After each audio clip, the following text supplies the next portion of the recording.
Hey, now you might know about Rotom and Dreadnought, spawning in at 7 minutes, but did you know that actually in the back of the lane towards the left, whether you're on top or bottom, there's a little Corphish that spawns actually at the 9-minute mark. And if you set up actually pretty early to get there, you can actually knock out the Corphish and rotate to get the bees that spawn at 8:50 right on time. You won't even miss a beat. You probably won't miss a bee either. So doing this actually gets you a little bit more XP and gets you further in your XP game. You also probably knew that the little Corphish or Ardino spawns in the middle. Awesome. We're going to go over more advanced stuff in this guide. Now we both know that bees spawn at 8:50 and in the middle of the lanes, which is all great. But the Corphish that spawns in the middle lane, those actually spawn at 8:45, a little bit later than the bees, allowing time for the jungler to rotate, get bees, then rotate back into middle and actually get rid of the Corphish that are in middle and get a Salic Berry while they're at it. Now that you've essentially KO'd, the Corphish and Audino, every Corphish and Audino on the map respawns every minute, and the bees spawn every minute and 20 seconds. So keeping track of this can help you out because you'll essentially know when bees spawn again and when actual Dinos and Corphish spawn over and over again, especially if you're playing lane and you're trying to get every little XP advantage you can get. So we both know about the Audino and the Corphish that spawns in the middle, right? Awesome. So a good way of telling whether or not you and your teammate got the XP from that Audino is look at your guys' points. If one of your guys' points is odd, then essentially you got the Audino and you got the Corphish. But this only really works if you don't knock out any of the other Corphish and Audinos in the lane. You just quickly go for the Ammo Bombs, then quickly rotate towards the middle lane. But if you do that, then you should, in theory, basically have an odd number of points, and you'll know whether or not you guys got it compared to your opponents. Now let's talk about a cool little thing you could actually do with a eject button that most people actually don't know is that you get eject button through walls. So while some people do use their eject buttons to go straight to middle, as a jungler, you could also use some of your moves to go right through walls. This doesn't just have to be when you're targeting an opponent. What I mean is sometimes using eject button and moves to fly over corners is a really good way of just getting the juke on your opponent and essentially just tricking them and being like, oh, and making them go, oh snap, what was that? Because they're not expecting you to quickly go running through the wall and just quickly, break their ankles. And it's a good way of doing that. For example, Cinderace's slow sweep, Cinderace's blaze kick can also go through it. Ghastly's basic attack, third basic attack, the boosted attack, can also phase them through walls. Dream Eater allows them to also phase through the wall. Greninja Substitute, Greninja Substitute.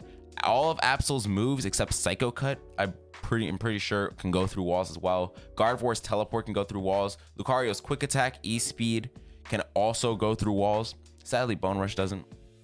Talonflame's Acrobatics, Flame Charge, Fly, and Brave Bird can all go through walls. Talonflame's Aerial Ace can also go through walls, but that's more like auto targeting. You have to specifically target an opponent, sadly. Same thing with Cinderace's Blaze Kick. Blastoise's Skull Bash can go right through walls. Charizard's Fire Punch, Snorlax's Heavy Slam, Cramorant's Air Slash, and Deep and Dive can both go through walls. Zeraor's Agility, Slash, Volt Switch, Spark, Wild Charge. All these moves can go through walls. And you could use it to essentially get the juke or just maneuver through something and just essentially, get over a place and get to where you need to go a lot faster. Doing this helps you a lot, especially because there could be times where you're getting chased down and you have to quickly just escape and you don't have your eject button. Using one of these moves to get over a wall helps a lot, especially when you're trying to score last second. Speaking of scoring, while this wasn't the tutorial, many people don't really do the tutorial and kind of skip over it. What you could actually do to essentially score faster is if one or more or a couple more people are on the base while you're trying to score, you'll actually score faster than if you were to just be on base by yourself. So sometimes you might lose Zapdos, but making a 5-man push towards a lane can help you out. You might be able to overpower your opponent and just be able to quickly sneak in a dunk or two without the opponents really being able to notice, and because you're going so fast. So if you're trying to score faster, try to score faster with your teammate on base.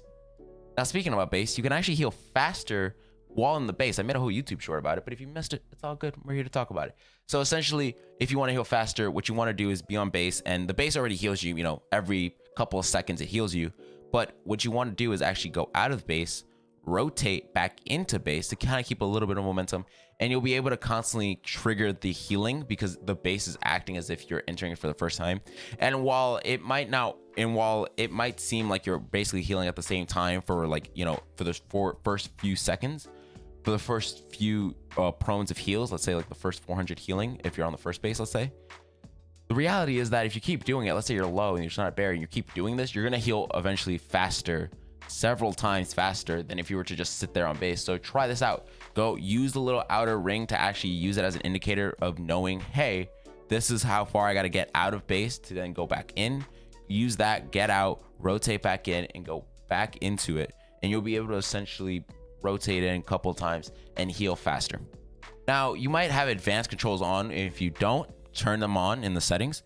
But essentially, you might not have known is that while you can differentiate between attacking, let's say, a Corphish and attacking a Greninja, you can also do this while attacking Zapdos, Dreadnought, and Rotom. Yes, while you're attacking Zapdos, Rotom, and Dreadnought, you can essentially press B and start auto-attacking them instead of the opponents. This works really well when you're trying to steal Zapdos last second. And instead of you attacking the pesky, let's say Venusaur, you're actually able to hit the Zapdos and steal Zapdos. It works effectively. I've tried it out in multiple games, and I found that, yeah, you can actually focus hard on just Rotom, or you could focus hard on Dreadnought and Zapdos just by constantly attacking.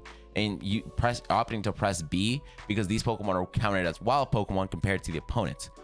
Same thing actually happens in reverse. Let's say if you press B first, you're going to be locked onto a Corphish. If you press A, you'll be locked onto the Zapdos. The game's targeting kind of works a little bit weird like this, but just keep this in mind for when you're trying to play and you're trying to steal that Zapdos and keep doing damage instead of you hitting a Corphish and you're like, damn, where were my hits? Why was I not hitting them? It happens. Now, speaking about Dreadnought, before in the patch, Dreadnought used to actually give a debuff against Zapdos that lasted 90 seconds. And essentially what the debuff was you couldn't essentially, when you attack Zapdos, you did half the damage to Zapdos, which made the last Dreadnought, when it was 90 seconds, be really terrible. But actually, they removed it in the latest patch, so you can actually attack Dreadnought and not worry about that Zapdos debuff. This was in the game before, but now, not in the game. Always take a Dreadnought fight. Always steal Dreadnought when you can. Always take Dreadnought. Dreadnought is super important. Even when Zapdos is about to spawn, if you're able to knock out Dreadnought, it gives you a huge bonus in shields, XP, and just helps your team out a lot, especially for the upcoming Zapdos fight.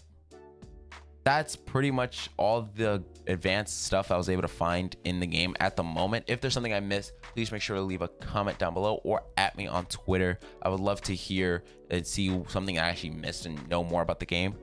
If you guys found this video helpful in any way, shape, or form, please make sure to leave a comment, like, or subscribe. It helps me out. It helps the channel out versus the YouTube algorithm. You know what we're trying to do. We're trying to beat that algorithm. And yeah, without further ado, guys, my name is Gabe. Remember to keep on building, reflecting, and improving. I'm out. Later.